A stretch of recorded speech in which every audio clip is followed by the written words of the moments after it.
Did you ever wonder what could have been with the AWA had things gone differently? Had their fortunes gone differently? Had certain wrestlers not left and perhaps more money would have been at the disposal of the Ganyas? Well, wonder no further. You can go to Brad Drake's YouTube channel and experience the 1987 Supermod for yourself, as Brad Drake starts off in May 1987 along with Greg Gagne, Baron Von Raschke, Vern Gagne himself, Nick Bockwinkel, Larry Zbyszko, Kurt Hennig, and a slew of others as he plays and saves the AWA.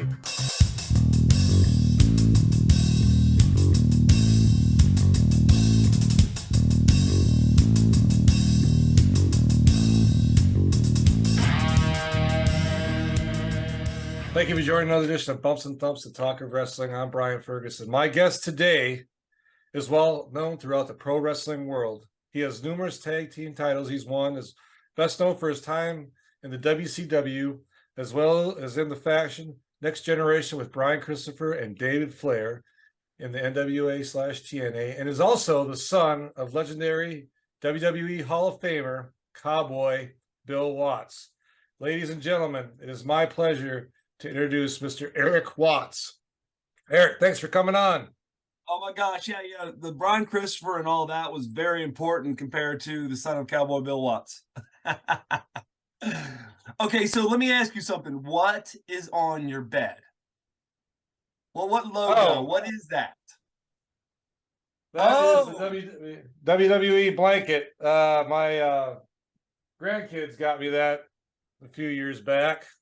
That's awesome. That's what I was gonna ask you before we went live. Okay. I had to ask, man. Okay, yeah, no, it's just actually most of those guys aren't even there anymore. That was a few years ago, so that happens. Yeah. But you got some great stuff. Thank you, appreciate it. Thank you very much. I want to thank you again for coming on here. I know you're a busy man. You got a lot going on, and time is precious. So thanks again for coming on. So let's talk a little bit about. Let's get into it a little bit, Erik. Let's talk about growing up. Okay, I know childhood, wrestling family. Tell us a little bit about that, if you could, about growing up with under pro wrestling legend Cowboy Bill Watts and what it was like for you. Man, you know what? What's difficult about interviews is people will ask me a great question like that, but it's trying to encompass everything you asked, and so that's like a book on itself. So right. I'm going to try to get better at this. It was insane. Right. So, yeah, he's your dad. Yeah, things are moving. As his company got bigger and bigger and bigger, the house, the things got bigger. Security had to get bigger. We got to a position where we're getting bombs and death threats and snipers shot our house up. And my dad caught, like a guy that was coming in to kill the family. I think that was in his book where our maid, she had just walked in. My dad's like, hey, take the day off. And it was me and my dad, and we're sitting there, and my dad caught him, not me. I wouldn't have known. And we were going to kill him. There's no doubt. Yeah. We were going to take him out. He didn't get to his gun before my dad got to his gun. And hey, people were coming, at your family. And wow. We're talking about months and years of death threats and abductions that didn't happen, running off the road, going to schools to abduct kids out of the school and all that other stuff. So with all that being said, the crazy thing is my mother is one of the most incredible people anyone can ever meet. Her family was successful in a country called Estonia, which is right by Russia. Russia comes in and says, hey, listen, you've been into a few wars. You don't really have a whole bunch of military equipment. Let us put some equipment and we'll scare off the other people. You're a very peaceful nation. They moved everything in and took over Estonia. And so her family believed in freedom of speech, freedom of religion. And they said, okay, so they were very well known. So they actually took a whole bunch of jewelry and tried to escape. They got caught, but they only took the dad in. They didn't check the milk wagon for everyone else. And so they got away, bartered with a boat that had been hit in the war. It started to sink outside Bremen, Germany. So then they got off there. which then they lived in deportation camps, which were former concentration camps for 7 years before a church out of Oklahoma sponsored them. So why I tell that story is you can imagine a family of faith and independence coming over. So my mother was very good at making every day seem normal. But then when I talk to people or do podcasts, people go, no, your childhood was not normal. I would not know. I mean, you know, I remember times when my brother would be on the phone and he is just giving it to a person. I'm like, what's going on? They keep on saying they're going to kill us. I'm like, let's take care of this today. You know, what's wrong with you? You know, and he's 12, I'm 14. I'm like, Yeah. dude, you're just going to make him mad. He goes, what's worse? All the aimless like threats, you know? So we had the Wow. fact that my father was a celebrity per se. Yeah. We never took it in that way. Like people would talk to us or, you know, oh my gosh, our parents love watching your dad wrestle. But it was, you know, the people around you, they're used to it because they grew up with it, right? So it Yeah. wasn't like a kid came up to me in high school and goes, oh, is your dad Cowboy Bill Watts? You know, no Yeah. one did that. But yes, I mean, you know, and my dad was, man, he was very rough as a father. Like I tell people, like he's my favorite pro wrestler, he's my favorite promoter, he's my favorite writer. But as a father, sometimes it'd make you shake your head, and not his fault. You know, Right. he's also doing 20, 25 days a month on the road the majority of the time I knew him. So when he came home, it was more like discipline and congratulations. And, you know, if I had a football game, I had to come home after the game. The coaches knew that they had to send the tapes with me. We had to break down film. So the next morning I'd bring the tapes back so the team could break down film. Oh, God. You know, so we didn't have a standard at the house of, oh, you can make a B or a C or a D or an F in school. It was you make straight A's or you don't play sports.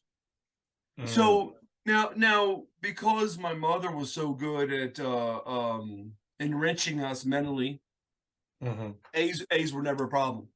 So, and I don't mean that wrong. I mean, you know, it's sad because, you know, I've dealt with other generations where some of these poor kids think that they're stupid, and no, they just never got taught how to study or you know, how to get ready for exams. So my childhood was fast, furious, but I did not know how fast and furious it was until after I retired from wrestling. I'm doing podcasts and telling stories, and people are like, okay, you've got to be making this shit up.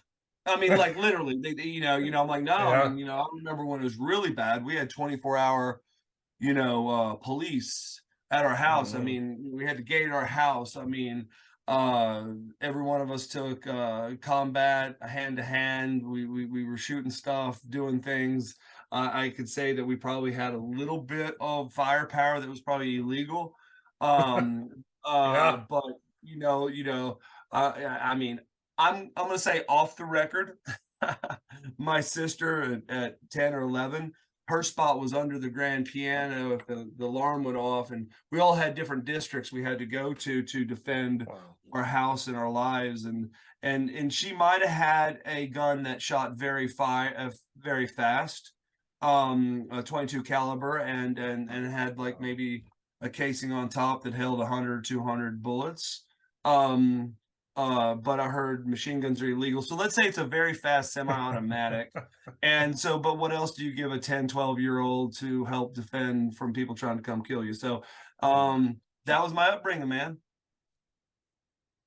That is quite an interesting childhood. And for you to say that was normal, I mean, so yeah, like you said, most people, it is not. You had a lot of challenges, it sounds like, as far as you know, death threats and things like that, which, you know, it's so sad that people took it to that level. I mean, I understand, I guess, you know, people at the events, you know, not harassing, I guess, but firing you up a little bit, saying things they shouldn't say, inappropriate or whatever. That's part of the the business side, you know, when you're coming in and out of the ring. Yeah, I get it.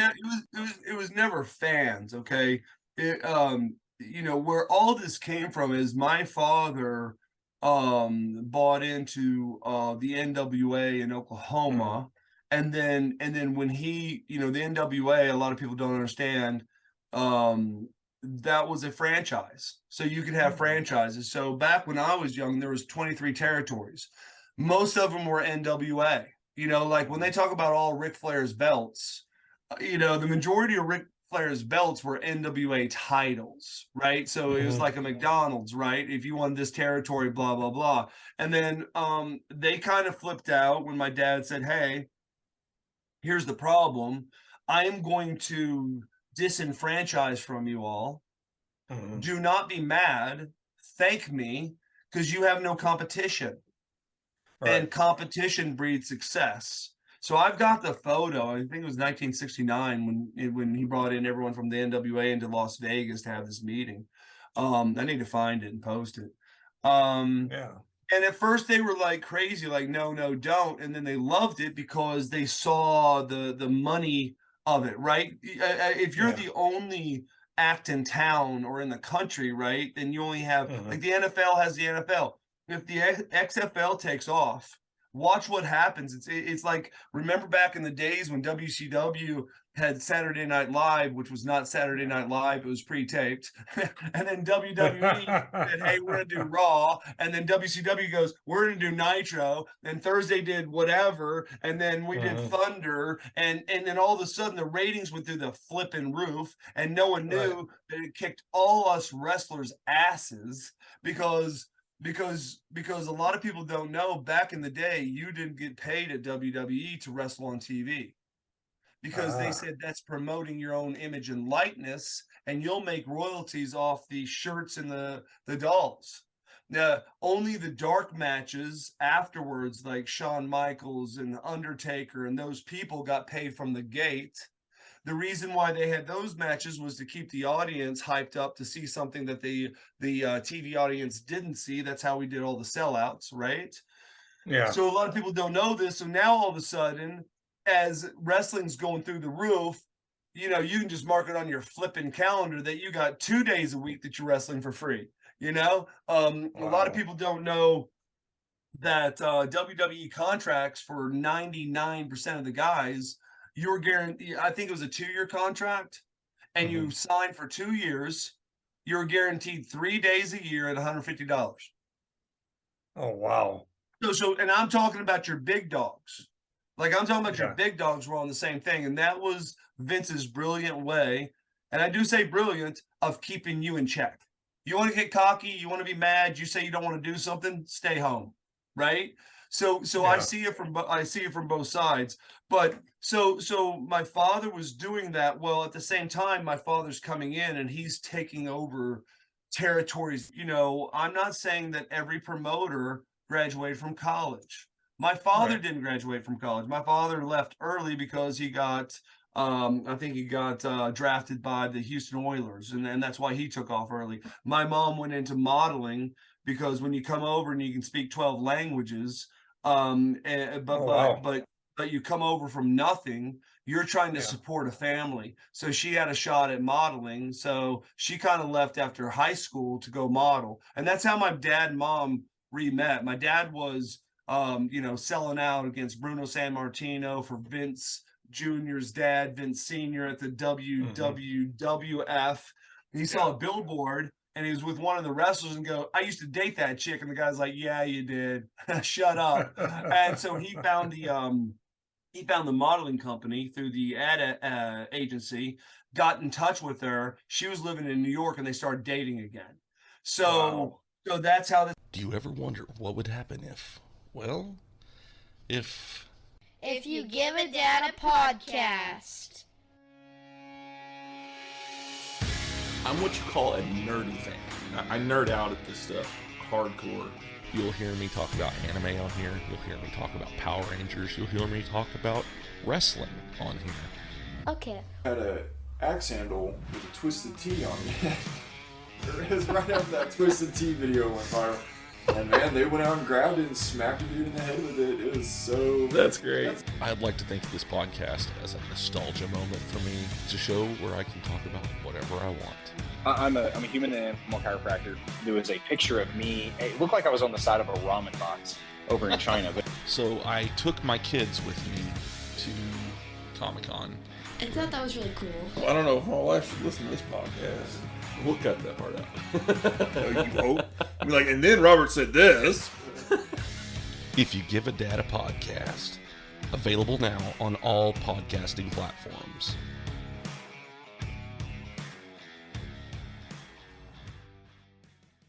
But so the death threats were coming from other promoters that own smaller territories in which, you know, I'm sure my father offered to buy or do whatever, and they're like, no, but it's like, well, I still got to grow what I think I need to grow. And so they're like, okay, we'll kill you. And he's like, okay, well, but I'm still going to take over your state. Right. Wow. So, yeah, you know, thank God that's not the way Subway and McDonald's and Papa John's is, right? You know, hey, I want to buy your Papa John's. I'll kill you. Okay, but I want your Papa John's. Oh, like the mafia, I guess, you know, back in the day. Man, that's crazy. And again, I'm not knocking people, but I'm saying, you know, that was the reason why it took me so long to get into pro wrestling, because my mother had made an agreement with my father that none of the kids could get into pro wrestling before graduating college, because she wanted something to fall back on. Because here's all our family friends: Gagne, Graham, Von Erichs, right? And then all of a sudden you see all this problem that's happening for kids getting in the ring. Dusty Rhodes. I think I was talking to Dustin. I think Dustin was refereeing matches at 14 years old. You know that, because that was the maturation process of starting like 14. My mom's like, I don't want that, because what if they get injured? What if we sell the company? So then what do? We don't want to grow kids, grow them up to be, you know, prisoner to pro wrestling per se, even though that's what makes us our money and that's what puts food on the table. So she had that international, that business. She had that very open mind, thank God. But you look back now, right? You know, what's there, one Von Erich out of all of them that didn't die or commit suicide, right? You know, Graham, Gagne's. I mean, you know, look at some of the things, not Gagne's per se, but Graham's. You know, you can look down the line. And so you're dealing with some people that came, and a lot of these people became owners out of the Depression. And the Depression was a very tough time. So you have some of these guys that were wrestlers or influential that never per se went to college per se. And the way they dealt with things were different than business people would deal with it, right? Business people would do whatever business people do, but they're damn sure not going to send, you know, people out to kill you. Yeah, definitely. Yeah. Wow. Very interesting. Hey, look, 15 minutes in, man, we covered a lot. We did. Let's talk a little bit, Eric, about your college years. You went to Louisville. Yeah. Quarterback. I Yes, mean, you were on fire. Yes, sir. Talk about your college career. And I want to ask, were you ever considered or drafted in the NFL? I couldn't find anything on that. Let's talk about your college days, and then if it was an NFL. Right. So everyone's got their own story, right? You know, every baseball player threw out their arm or whatever. No, I'll just give you the legit story. My father is a very confident man, and so he a very opinionated person. And it seemed that my coach, which was one of the greatest coaches of all times, college coaches of all times, Howard Schnellenberger, my dad would get mad and they would get into arguments. And so then I would go from number 2 to number 10, number 1 to number 4. And I'm thinking to myself, laughing, going, Dad, no one's going to tell you what to do, right? So I was kind of the whipping post on that. Now, I will say, when I first got there, Howard Schnellenberger sat down with me, because my goals were to win a Heisman Trophy and to win a national champion and be number 1 in the NFL draft. You know, I'm playing college. You know, when I first got there, I'm 218 pounds. I grew to about 250. So I was one of the largest quarterbacks in the nation. Had the size, had the arm strength, had the IQ. But when I first got there, Howard Schnellenberger's playbook literally was the size of almost like a Yellow Pages. Wow. But he told us that. And so he Yeah. said, hey, I redshirt my quarterbacks. And think about this. His last 3 quarterbacks were Testaverde, Kozar, and Jim Kelly.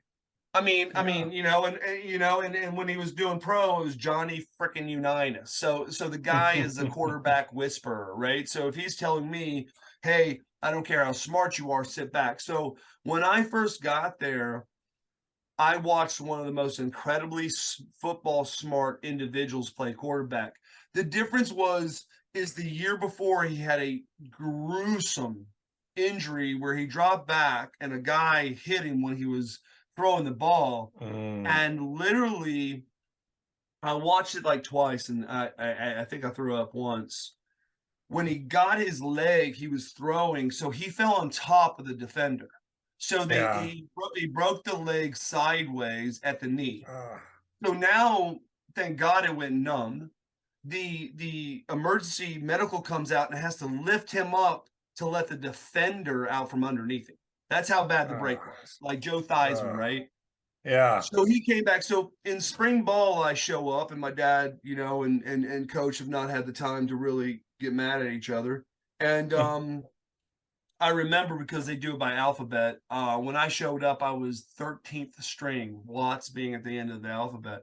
And within about a week and a half, I was 2nd string. And so then comes the discussions with my father and the coach as, hey, I know I told you I was going to redshirt Erik, but let's just say I'm going to travel him no matter what. And I will be very smart on how the season goes. But if we're early in the season and somehow Jay tweaks his knee, even though Erik may not know the total playbook, I may want to put Erik in and start his career. So we had this, we had the discussion. So my dad had taken advantage of some connections, and he traded my car in, got another car, which my dad was very wealthy. He could have done whatever he wanted. I didn't want a new car. My dad just thought it was cool. And Coach Stellenberg goes, I don't like that car, and you have to take it back. Cowboy Bill Watts goes, and your university in your ass. I'm going to do whatever I want. I'm Cowboy Bill Watts. So my dad gets the car, and then like the next day I was number 13 again. I dropped from 2 to 13. So, but that whole year I traveled, right? And I got to be honest with you, man, it was awesome. I had the clipboard, but I watched this quarterback, and he's phenomenal. Now I'm holding the name off just so you know, because the pros were worried about his knee, because he was one of the greatest minds I ever saw. Like he reminded me of like a Joe Montana, Steve Young, not the strongest arm, but could pick you apart. Okay. Yeah. This guy goes on to set every record in the arena ball league, then becomes a head coach in the arena ball, then becomes the head coach for the Washington Redskins, Jay Gruden. So that's who I was behind. Now, it was known that when he leaves, I'm starting. My dad and them get into more of an argument, and my best friend at the time and my roommate was a guy named Browning Nagel that had transferred in from West Virginia. So they make him the starter and not me. He was upset, but he's an athlete, and what a cannon the guy's got. Love Browning. And so then I had to sit behind him, which, oh, by the way, he was first quarterback picked in the 2nd round for the New York Jets. Okay, so I'm just trying to tell you about the level of quarterbacks we had. Yeah. So then I play the next year. So I only get 1 year at Louisville, but the scouts and the pros are looking at me because they're saying 6'6", 250, and so, yeah, the idea was I had an agent, and I was going to go to either Tampa Bay or Cincinnati. I was really excited because it looks like I was going to go to Tampa Bay to back up Steve DeBerg. Okay. And then I'd called my dad and I said, hey, Dad, I graduated college. I'm sitting around. I'm doing master's school. I'm 9 hours away from my master's degree. I'm also doing a Juris Doctorate degree at the same time. Do you mind if I get in the ring? He goes, no, I got a good friend of mine, Jody Hamilton, the Masked Assassin, that has a school in Atlanta, and that's as close as it gets for Louisville. So why don't you go down there and hang out? I went down there and trained a little bit. And before you know it, Ted Turner's basically saying, and a contract comes my way, hey, here's what we'll offer you. We already know what you're going to get going pro football, and this is 2 or 3 times, blah, blah, blah. So they're talking to me about all that. And I'm like, okay. And listen, I was gonna go pro, and what the shit, you go the 5th, 6th round, what are you gonna get? $15,000 signing bonus, 16,000, so I was intrigued, and I was why I decided not to go pro, and some people go, do you regret it? I don't know if I regret it. My mom taught me never to look back and go, I wish I would have. But the older I get now, I go, it's more like I wonder if I should. I was so burnt out with the politics in football with my dad, Schnellenberger. Schnellenberger at my senior banquet, he on TV said, I've never done this to any athlete. This guy's the most abused football player of all times. I took everything out on him. He said that. And which did me no good. And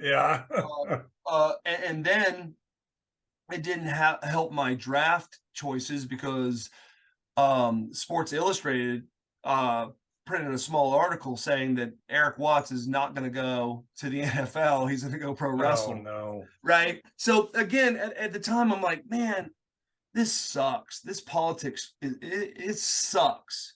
And then I went, and so I signed the deal with WCW to find out the politics in wrestling sucks, But I laugh, because let me tell you what, if you work somewhere, you're either on the right side or the wrong side of the politics or favoritism. I can't tell you, I can't tell you how many times, as a kid, I would hear people mad going, oh, the only reason this guy is getting promoted is because he's a good golfer and the CEO likes to golf, right?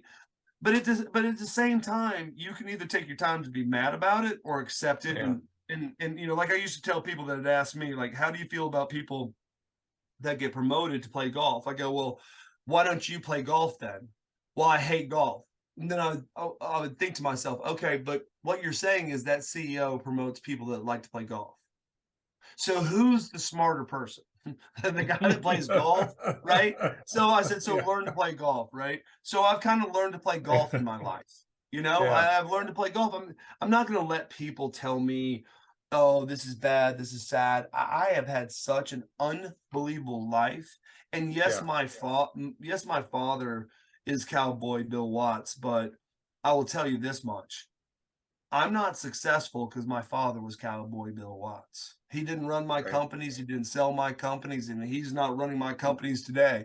Was he a great businessman? Did I learn a lot from him? Is he my father? Damn right he is. But that's what I used to tell people that I was around. I watched so many people suffer that were second generation, and they would cry to me. And they'd go, oh, Erik, how am I ever going to fill my dad's shoes? And I'm like, why in the hell would you ever fill his shoes? Yeah. I never wanted to be Cowboy Bill Watts. I loved Cowboy Bill Watts. I thought he was a great wrestler. I didn't want to be him. I wanted to be Erik Watts, right? Yeah. Now in viewership, because I was a new generation, more people probably saw my matches than Cowboy Bill Watts. But in no way was I ever as good as Cowboy Bill Watts. And guess what? I'm okay with it because he's still one of my favorite wrestlers. Yeah. Right. Yeah, and my career got cut short due to some injuries, in which I still suffer from to this day. And that's the only reason I had to cut it short, or I think I could have been as big a name as Cowboy Bill Watts or anyone else. And I've got good friends, some of my best friends. I ran into Rick Steiner yesterday at the bank. talking about, Bronson, Wow. because now the WWE is after my daughter, right? My daughter's a 6'1" guard at the Naval Academy, and Oh, they wow. want. Oh Okay. yeah, they want her to sign. Well, the difference is when you're at the Naval Academy, you're an employee of the government, right? So Mhm. you Yeah. can't even get NIL money for the advertisements. So we're trying to negotiate, saying, "Hey, we'll do the ads and stuff for free." So just to see. Yeah. But she's in cyber information, right? I mean, she's awesome, and she's an incredible basketball player. So WWE, WNBA, or cybersecurity or information, Mhm. and let's watch 10 years from now. People are asking her the same question. She better not want to be Bill Watts or Erik Watts. She's Sydney Watts, right? And she's beautiful and she's awesome. So that's kind of probably why you don't see as much. Is I pretty much cut that off and said I'm going to pro wrestle, and then I went and pro wrestle. Wow. Very interesting. I mean, I'm learning a lot today, and I know the fans that are watching this or listening to this are just kind of like, my jaw is dropping because of this. It's great. I mean, I appreciate you telling us. I want to talk, Erik, while you were getting trained up, who trained you in Atlanta? Yeah. And what was that like? I mean, and you talked a little bit about second generation, how some of the people were frustrated. Were you more, and I hate to ask you this, but I feel like I need to, did you feel more pressure because you were Bill Watts' kid and felt like these guys that were training you and expecting more out of you? Or were you just like, you know what, I'm Erik Watts, this is who I am. If you want Cowboy Bill Watts, call Cowboy Bill Watts, because I'm not him. That's you know what, I've done 100 podcasts or more. Like I don't do many podcasts. Later on, you can tell your viewers. I go on Facebook occasionally, or Messenger, and excuse me, the whole time we're talking, I have had, like, I don't get sick, but I have been deathly ill for like 4 or 5 days. Yeah. And so I've got so much cough medicine in me, and I in my head, I can hear me, and I don't know whether I'm yelling or not. So let me apologize. So let me say this in a way that I don't want to show to be cocky. Let's go back to the way my mom raised me. Life is an oyster, right? Is what you make of it. And everything is within your responsibility, your grasp, and your dreams and your goals, period.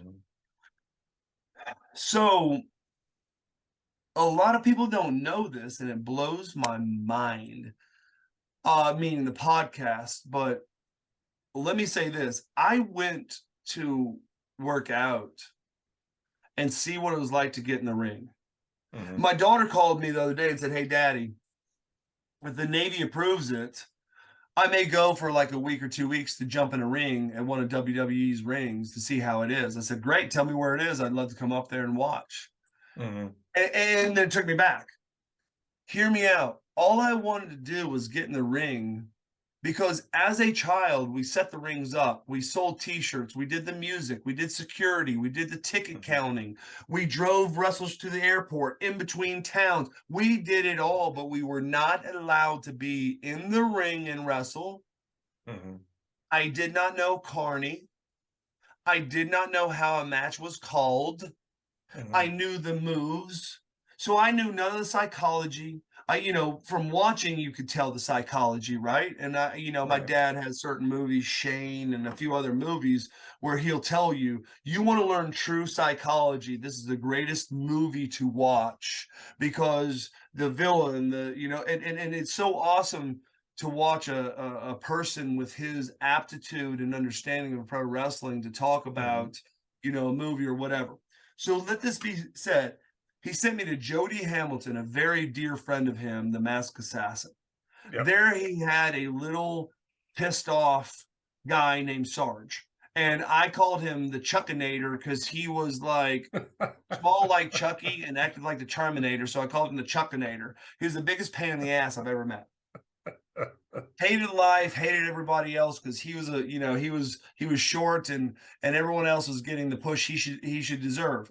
Now I say that in jest because me and Sarge are very good friends, and what a beautiful person and the perfect person to train so many people. He beat people up, he hurt people, he did all the things that old school wrestling taught us to do, so that when you got cut or you didn't make the tryout, you would go brag to people going, oh, that might be entertainment, brother, but you guys don't know how physical it is.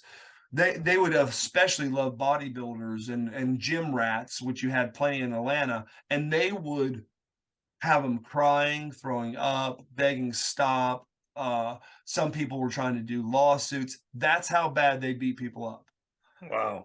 So I went, and when I went, it was I have amateur wrestled my whole life. I played basketball, football at the, at other than the NFL, the highest levels, right? So you're not going to take me into some dojo or gym and beat me down. You're just not going to happen. And I had some fun with it. So I won't go into that story because they thought they were going to beat me down, and then all of a sudden they started crying. But let's go into the fact that I was just there for the hell of it to train. But I trained every day, and I said, "What time do you guys show up?" If they said 7, then I said 7 to 7, and then afterwards I would go back and rinse the blood off because you'd be bleeding from your sides and stuff because the WCW rings are like telephone wires. They hurt like hell. So to this day, I'm calloused on my right side because on my thigh. Because when you start hitting those ropes, at first they cut you, and then if you're working out 12 hours a day, those cuts don't have time to heal, so you bleed, right? But then they don't hurt anymore; they're calluses and stuff. So with that being said, I was going back to finish the last 3 classes of my master's program. I only trained 23 days. Wow. Dusty Rhodes asked me, "Hey, you're going up through Tennessee to Louisville. Would you like to wrestle?" And I said, "Dusty, I don't even know how to throw a punch. I only know like certain things, like tie-ups and arm drags and hip tosses." He goes, "What the hell else does a babyface need to know?" I go, "I don't know because I only have 23 days, Dusty." And Dusty's like, "Well, we'll put you in a match with Sarge. It will be 5-6 minutes." I said, "I would love it." Now, I don't know what I'm wearing. I don't know what I'm doing. And that's another podcast. So Cleveland, Tennessee, I think was the first night. So then Grizzly Smith comes up to me and says, "Hey, call Dusty." So I get on a payphone, called Dusty. Dusty said, "How was it?" I go, "I don't remember anything." I said, "A matter of fact, after the match, I was so excited. I went down the heels section and they go, 'Great match. You're going the wrong way.'" Okay. Not to fill it. Rick Steiner was there, and he hazed the shit out of me and told me I don't deserve to be in the locker room, and he made me dress in the concession stand. Wow. Oh, that's right. You got some 60, 70-year-old ladies selling popcorn. My ass is trying to hold a towel around myself, getting dressed in the popcorn stand. Oh yeah, hazing is real. Thank you, Rick Steiner. So, which you'd think that he would take care of me since he knew me since I was 12 or 14, but he just put on the heat. So afterwards, Dusty said, "How was it?" I said, "I barely remember it, but thank you so much." I said, "I really hope that you guys saved me a spot. I'm going to probably go to work for Georgia Pacific in Atlanta. But I'd like to train with Jody and see if I could not make it as a pro wrestler, because forget about that. The next town is, and don't hold me to this, Chattanooga, I think, right?" And he goes, "That's on your way to Louisville." I said, "Yeah, it is." He goes, "Run it back with Sarge." And I said, "Hell yeah." So, so the first one I think was Friday. The second one was Saturday. Saturday, yeah. And then after that match, Grizz says, "Hey, call Dusty." Dusty goes, "Hey, baby, how was it?" I go, "I remember everything. I remember the smell of the ring. I remember people's faces." He goes, "How did it feel?" I go, "Dusty, man, I played football in Japan. My first college start was a sold-out Ohio State on ESPN." I said, "Dude, I got to be honest with you. I've never felt shit like this in my life." And he goes, "Okay, baby, hey, run it back one more time." I go, what do you mean? He goes, the next one's in whatever, Nashville or, whatever. I'm going, well, that's on my way. So now, bigger arena, bigger thing, but I got Sarge, right? Now, Sarge, people think, oh, you're gonna have the same match. Oh, there's no match. The Sarge is calling it. So the endorphins, your mind's still going. Are you going to remember the spots? Do you hear them well? Do you, so you've got all the fears that you had, right? Yeah. So we have a match. Rizzy comes and says, call Dusty.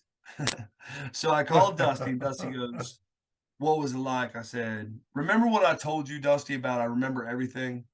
And it was one of the most incredible experiences ever. He goes, yeah. I go, I just had a new most incredible experience. Wow. And he goes, you're effed. I go, excuse me, sir? He goes, yep, you're effed. I go, why, sir? He goes, there is no employment. There is no drug. There is no rocket to go out of space. There is no diving to the deepest caverns. There is nothing in this world that will ever fulfill you because you have the entertainment bug and you've got the it factor. And you get off on entertaining people. And that's all it is. And he goes, you will never, ever, ever be able to feel that feeling unless you pro wrestle. So this is your choice. And I said, sir, you're right. I said, I'm going to go back to Louisville. I'm going to talk to my fiance. I'm going to finish my 3 courses. And I'm going to go back and work for Georgia Pacific. And then I'm going to train. And he goes, no, you're not. And I go, what do you mean? He goes, tomorrow night, I need you at Center Stage, downtown Atlanta. We got a contract for you. And you're going to have your 4th match ever with Sarge on Saturday Night Live. Wow. Night, yeah. Yeah, WCW Saturday night. Yep. Yeah. And brother, that's how it happened. And now you and me are talking. Everything else was a blur. Everything else was a blur. That just shows what kind of talent you have or had, your in-ring ability. Obviously people were talking to Dusty about you, like Sarge, Jody Hamilton, about your abilities, your natural abilities. And that says a lot, because like you said earlier, a lot of second generation wrestlers trying to get in the business, they're expected to be as good or better than their dad. And, it just shows right there. And your ability. I mean, look at your daughter. You just said she was in the Naval Academy. She's a basketball star. Yeah. I mean, it seems like it's a natural flow, and that's just wonderful. Hello, everyone. This is Brian Ferguson, the host of Bumps and Thumps, the talk of wrestling. I want to tell you about a new podcast out called Fouls Count Anywhere. It is a classic pro wrestling podcast that brings you the legends of wrestling with true wrestling fans Chris DiCarlo and Charlie Turner. They bring on guests that are legends in this business, and as well as wrestlers of today, promoters, referees, you name it. They have them on there, folks. And I encourage you to listen to them. If you're on YouTube, watch them. They drop every Saturday. They have their podcast. They drop it in the afternoon. So look forward to that podcast coming out. Falls Count Anywhere podcast with Chris DiCarlo and Charlie Turner. Folks, you will not be disappointed. I guarantee it. And enjoy the podcast. All right, Eric, let's talk a little bit about your host career. You got injured 05, 06, around that time frame, 07. I don't know the extent of your injuries, Right. But if you want to talk about it, great. But let's talk about the post-recovery, okay? A lot of wrestlers don't have a plan after wrestling, unfortunately. But some do. They have a backup plan. Okay, I'm going to do this. I'm going to do that. When you got injured, did you ever think about, okay, I'm going to come back in 6 months, do a couple more years, call it a day? Or did you just say, hey, you know what, forget it. This is too much for me. I'm going to move on to my next adventure. Great question. which brings us to TNA. Let's recap really quick, right? Phenomenal mother, phenomenal father, different roles, right? Nurturing, caring, blah blah blah, brutal as hell, business owner, right? And so like heaven and hell, okay? And so that's what I was raised around, right? But dad's on the road a lot, so there's more heaven than hell. And I'm not saying anything bad. I'm just saying go back to some of the kids and ask about Dusty Rhodes or Vern Gagne or Ole Anderson or Von Erich and see how they were as parents, right? They treated their kids like talent, okay? So it's not a negative thing. Please, people, do not think I'm talking bad about my father. I'm not. So you've got these, and so my mother had said, no, the kids will not enter pro wrestling if they're going to get in the ring before having a college degree. So we were always educated minded philanthropists, entrepreneurs. So even when I was wrestling with WCW, I built a large paint company that did residential and commercial painting. I built a turnkey company. So we'd go into apartment complexes mainly. If you need sheetrock, popcorn ceilings, some electric run. So I'm running two very successful companies. At the same time, when I have time, I'm giving back to Make-A-Wish Foundation, or I'm doing motivational speaking, and I'm wrestling about 300 days a year. Wow. So guys would make fun of me because back in the day with paint, you dealt with some builders, and the builders wouldn't talk to you unless you had those Nextel phones that did walkie-talkie shit. So I had a Nextel for my paint, I had a Nextel for my turnkey, then I had my cell phone. So I was like the non-drug dealing drug dealer when it came. And people are like, they're like, it sounds like we're at a police station. People are like, hey, Eric, are you there? Hey, and they're, what else do you do? I'm on the road. It's in my bag. I'm wrestling and stuff, doing my thing. So always moving, always building, always growing. So when I started, I've had several devastating injuries. The one that took the most was when I ruptured my esophagus on a pay-per-view. And they kind of botched the surgery. So to this day, I still choke a lot. To this day, I still cough blood a lot. The Mayo Clinic and some other people had said, hey, that happened when I was around 28. They said, hey, we can't figure out where it is. They tried. They fixed the tear, but they couldn't find out where the blood's coming from. They think it might be a weak capillary or something, either in my lungs or stomach. Well, but people don't understand in modern day science, it's very hard to get a good light into your stomach and lungs without splitting you open because it's so dark in your body. So if let's say it was a capillary or an artery or whatever the hell it is, they could go and burn it and close it if they knew where it's at. So, but the idea of it being open all the time, that's how cancer and things can happen, right? So the problem with me is when they did my esophagus and bungled it up, sometimes in wrestling, and what's crazy is someone could power bomb me and nothing. And then someone could arm drag me and blood come up. Well, now a lot of times, so let's say you give me a hip toss and I hit, now I've got blood in my throat. I can't breathe, but I'm trying to sell the move and stay on my back.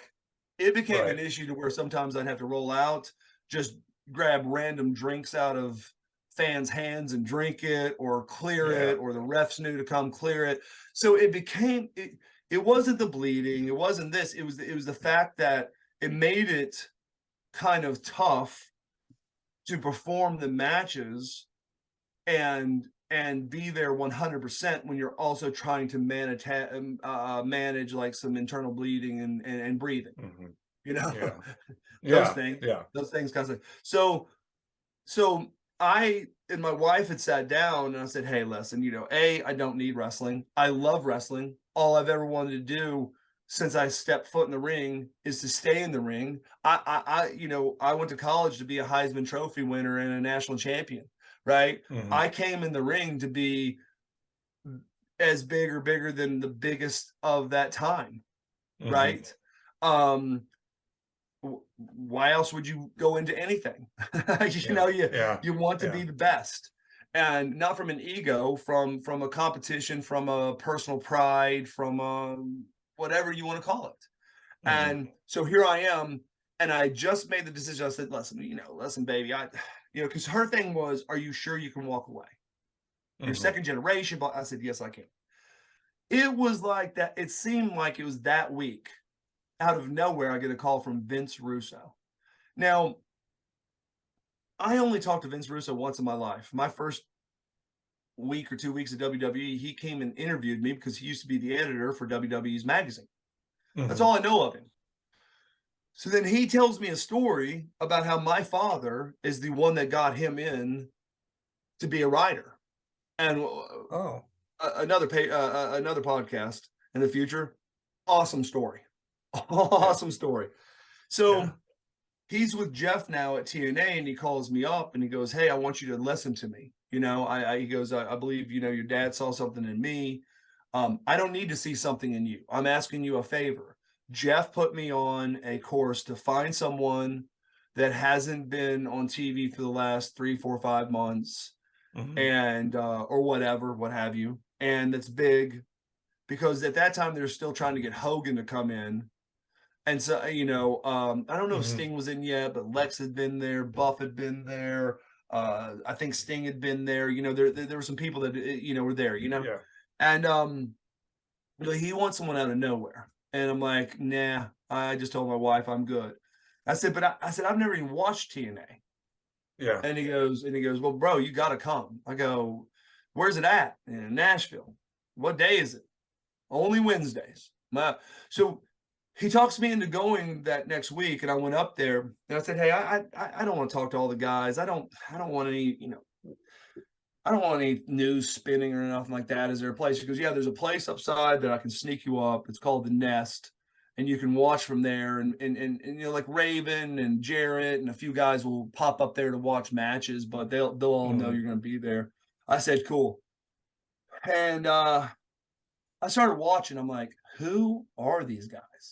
Like, I would say 95% of the guys I've never even seen in my life. In my life. Now, there were some beasts there, that I'd seen many times that were incredible. There's, smaller guys.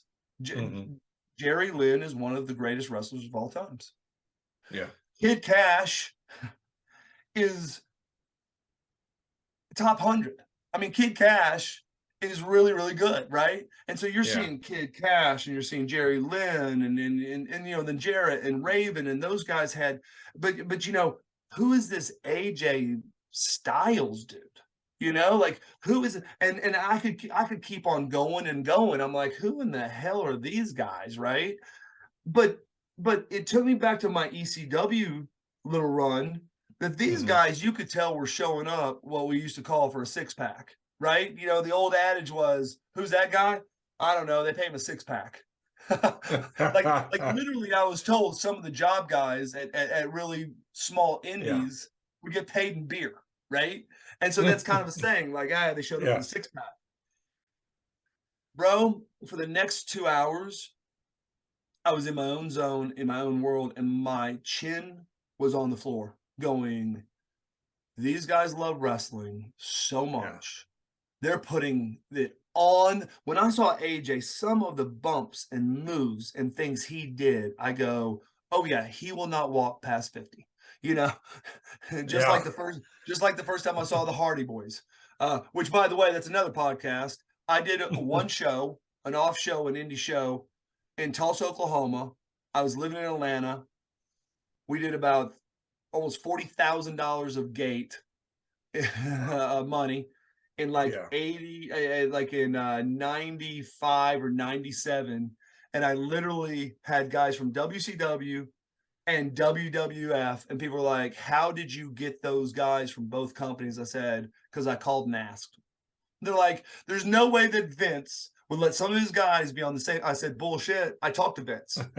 And so we made sure that those guys didn't wrestle per se, and there wasn't Right. a lot of them. But I wanted to bring in Bam Bam Terry Gordy. I wanted to bring in Steve Dr. Death Williams. I wanted to bring in, but I brought in One Man Gang and Harley Race, and I brought in some people. So Vince had told me, hey, all I ask is, can I send you these young kids, just so they can get some more mat work, but they're really incredible kids. I said, sure, send them. And Prince Albert, I don't know if you remember him, big WWE guy. Yeah. So he came up, he said, Watts, these are the kids that Vince wanted you to put on the show. He doesn't care what you do, how long they go. And he goes, but they want to talk to you. Well, I was at WCW, so it was my second run at WCW, so it might have been like 95, 97, I can't remember. And I was wearing jeans and tight shirts, and Eric Bischoff hated it. He hated it. He's like, what happened to his tights? And Dallas is like, that he just came up with this look.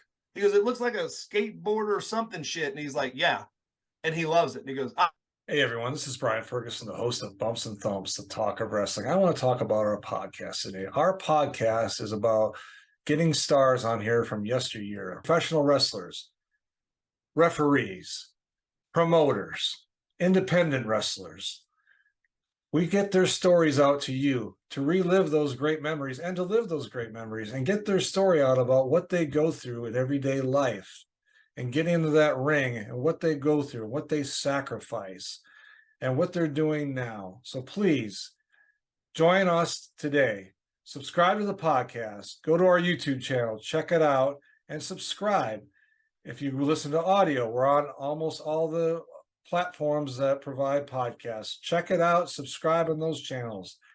Folks, today, we need more subscribers to get our word out there, to get our brand out there, the Bumps and Thumps, and get people on here that may require some financial compensation as we build this brand. We'll be able to get those people on there that require that.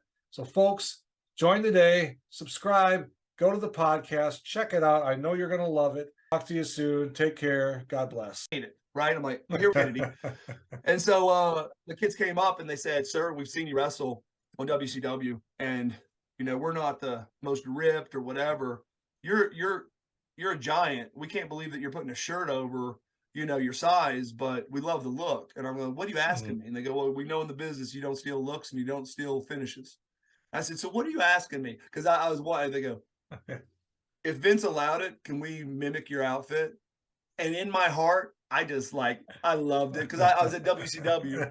I said, oh, absolutely. Right. So then these kids start doing it. They start taking it off. And DDP said to Bischoff, hey, so how do you hate Watts' outfit? He goes, I hate it. He goes, the Hardy Boys borrowed it from him. And he's like, wow. Yeah. So that's another side story. But anyway, getting back to what you're asking. So TNA, they asked, I came, I saw, I'd given up wrestling. And then Vince Russo goes, here's how much money they want to offer you. Because they know you're going to ask for a lot. Because you got all, you don't have to wrestle none of that. So, okay. And I can't remember. It's a 2 or 3 year contract, 52 days a year. Every Wednesday. They don't do independents. They don't do house shows. They do nothing. And it's in Nashville, 3 hours from my house. I'm like, wow. Yeah. So I'm like, okay, well, now I don't have to worry so much about my injuries because I'm just popping in, popping out, popping in, popping out. Right. Yeah. So, and it was probably the funnest period of time. Like Japan's great. Germany's great. ECW's great. WCW, WWE, they're all great. But me and Vince clicked off and I remember he goes, bro, I've never heard you on the mic. He goes, we need some good people on the mic. And I go, okay. He goes, how good are you? I go, give or take, I would say the person that's probably closest to me, but not as good as me is probably like either The Rock or Stone Cold. and he goes, bro, you kidding? I go, no, I'm not kidding. He goes, They're like, do you have any footage? I go, hell no, no one's really let me on the mic. He goes, what? So how do you know? I said, I know I am. And he started laughing so hard. So that's how we came up with the director of authority. And dude, that's a whole podcast on its own. If you truly knew what happened, no one ever wrote a script for me because I told him I don't think I can memorize it. I have to go off the cuff. So Vince would catch me and go, hey, go give a minute and a half, but just cover these two issues and then say whatever the hell you want. And Vince Russo himself said he would sit back and watch Jeff's head roll off, people yelling and screaming, throwing chairs because I was upsetting them so much. And he's like, how in the hell did you come up with that? I go, I have no idea. You know? And so even when me and Vince had to have a face off one time, which I didn't know, because a lot of times they wrote things last second. Vince goes, you know, because I came up with all kinds of stuff. Like I'm 6'6" and dreamy. I'm 6'6" and a good kisser. I'm 6'6" and sexy. I'm, you know, what's up? What's world? What's your problem? What you looking at? I came up with all these stupid things, right? And so he would always call me, hey, I need to talk to you. 6'6" and dreamy. 6'6" and dreamy. I need to talk to you. The guys were like, what? You know, like like the guys look like Vince Russo is an Erik Watts mark, right? Yeah. I'm not saying it, that's the way the guys look. And so he said, hey, dreamy, I need to talk to you. I got this thing, bro. And we're gonna have to square off. But then Jeff's gonna come in and all this. He goes, bro, I'm awesome on the mic. And he goes, but bro, don't look me straight in the eyes because I've gotta tear you down. And so don't be mad at anything I say. But be careful what you say back because bro, you push it, I'll start laughing. And I'm like, I got you, baby. I got you. You know, so it was so funny because when it happened, you know, I contemplated because he ran off for, you know, like a minute and a half on his interview, right? And I'm thinking to myself, dude, I want to make this guy lose his shit, you know. But it was somewhat of a frustrating time. Yeah. Because Jeff had decided by about 4 weeks in, Jeff had decided I went from throwing him through tables, beating him through the audience, all the way till I drug him out one time and put a chain around his neck and drug him on a gravel drive about 6 feet. So they got cameras, got it, but still drug his ass on gravel in a car. And he decides that he doesn't want to do an angle with me. And then so he went from there to saying, you know what, just put him on the openings of the shows that, you know, but don't show him on the pay-per-view. And so when that decision came to me, Russo goes, I'm going to tell you this. He doesn't like it. I said, so what was his reason? He goes, he didn't know you're so tall. I said, I've known Jeff for 15 years. I've been 6'6" since 14. That is the word, you know, so, you know, I don't have time to listen to politics. I don't need to be here. So I said, I'm good. Deuces. He goes, oh no, bro. Oh no. Now Vince is Jeff's best friend at this time. Right. Yeah. And so he said, no, he goes, well, you know, come on, let's do that thing where you're on the mic. We'll change you to a heel, blah, blah, blah. And I'm telling you, it might've been a month. It seemed like it was like, or it might've been 2 months, but it seemed like it was maybe 3 or 4 weeks. And when I went out to the ring, you could not hear yourself in that arena. What's up? What's world? The signs, everything. And the coolest thing that I ever heard was after the show, I didn't know why Vince was so happy. So because me and Vince and Raven and some of the Atlanta guys, Sonny Siaki, Mike Sanders, Disco Inferno, whoever was coming from Atlanta, a lot of times we jump into my expedition or whatever. We drive up, you know, just to talk on the way up and way back. And Vince was big smile. And I'm like, what's up, bro? He goes, you're not going to believe this shit. I go, okay, tell me. He goes, so I'm sitting in back with Jeff because we haven't gone over everything. And Jeff freaks out and goes, oh my God, the show's getting ready to start. I don't even know what interviews I have. And Vince, tell me what the storylines are and blah, blah, blah. And he goes, bro, we've got 30 minutes before the show starts. He goes, no. The crowd's reaction every night, the biggest one is on the intro to the pay-per-view when the girls come out in the cage and they spin the, you know, the wrestling thing. He goes, that's the biggest reaction of the night, no matter who wrestles or what. And they go, he goes, no, that's not. He goes, look at your watch, 30 minutes away from pay-per-view. He goes, so what are they going crazy for? He goes, that's Erik Watts. He goes, bullshit. So he came out and saw it.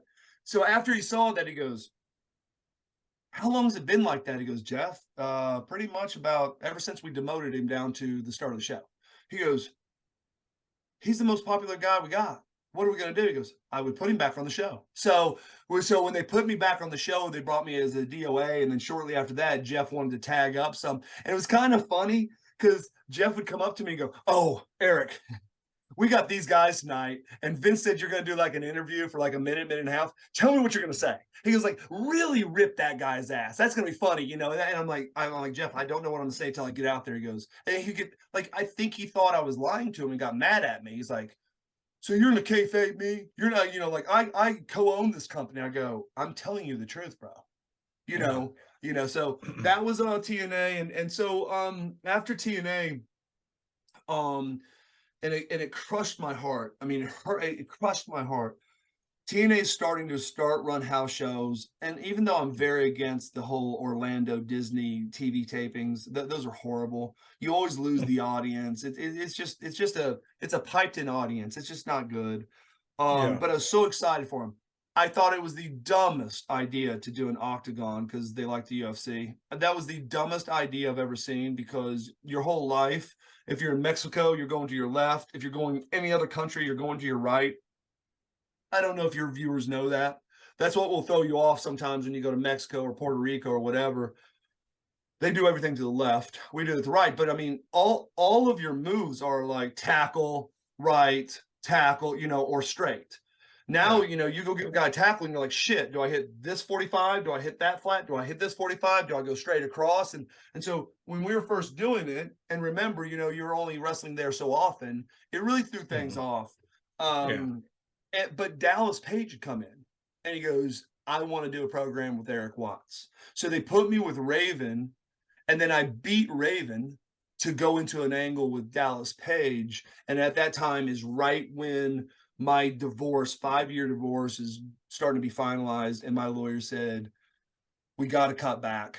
You know, you got to cut out the pro wrestling because she's coming after, you know, alimony and child support and buddy, if you're making what you're making and da. And so I sold, I mean, my paint company went, my turnkey company went, and I called Dixie up, and Dixie's like, hey, you know, let us just pay you out the rest of your contract. I go, nope. Donate it, give it away. I don't give a shit what you do. I don't even want the rest. I want you not mad at me. I can't wrestle anymore. And she's like, that kills us. I go, and I told her why. She goes, but I understand what you're doing it for.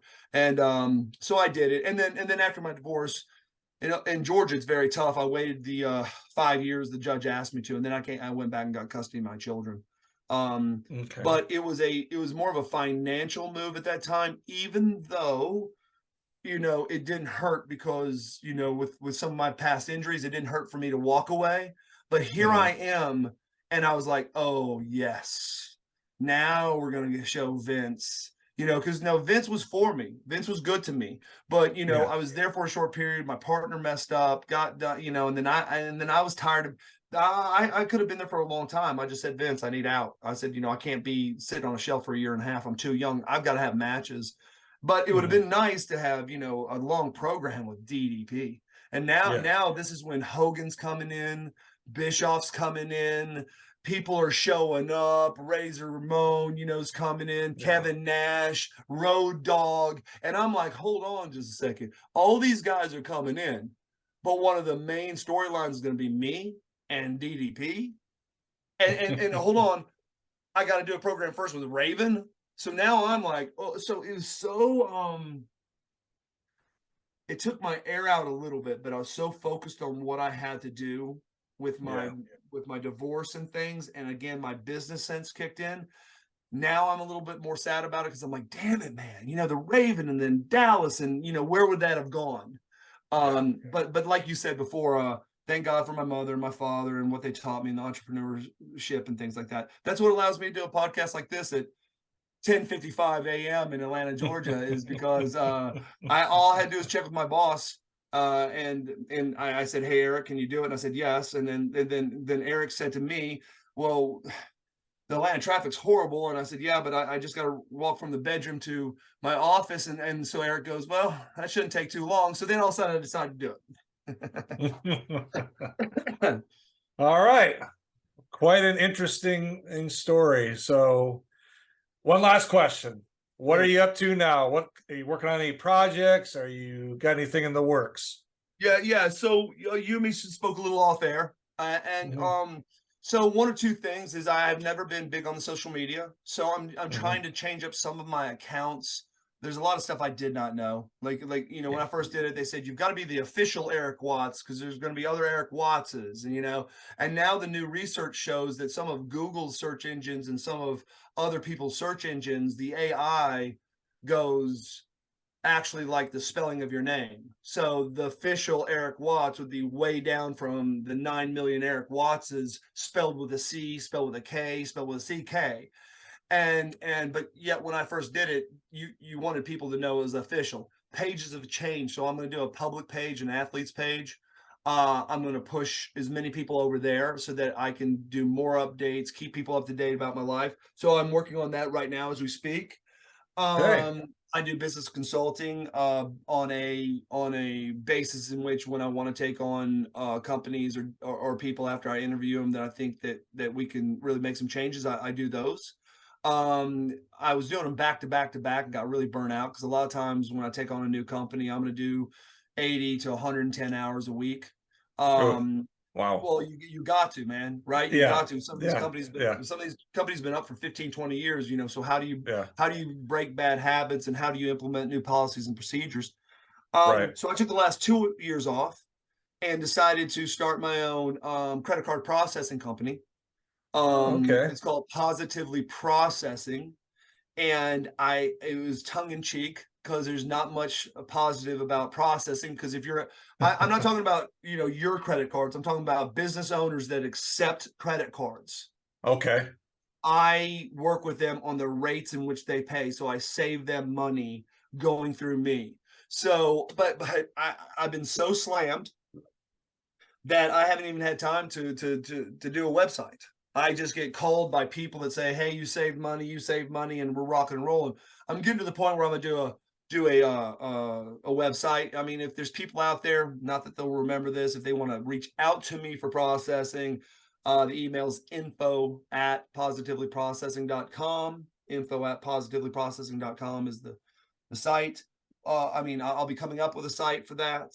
But I've been blessed, right? One of my largest accounts is my best friend Diamond Dallas Page, and if you haven't checked out his fitness and his cooking channel and his stuff, ddpy.com, you have to check it out. And so I do all the processing for his company.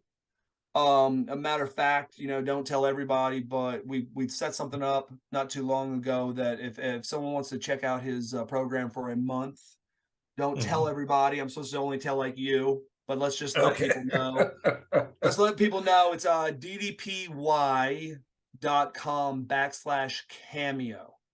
So if you want to check out a month of the workout, and man, he's been on Shark Tank and he's been on Good Morning America, and he changes lives, bro. So so in between doing those things and traveling to watch my daughter play basketball at the Naval Academy and keeping up with my son that's about 3 years out of business school and watch what he does, I don't do anything but enjoy life. That's my profession. Yeah, that's awesome. It's good to hear. I am so glad you're doing so well. Ladies and gentlemen, one more time, Mr. Erik Watts. Sir, thank you for coming on today. I really appreciate it. Appreciate your time. Folks, if you're watching, thank you. If you're listening, thank you. And if you haven't subscribed, please do so, and we will talk to you soon.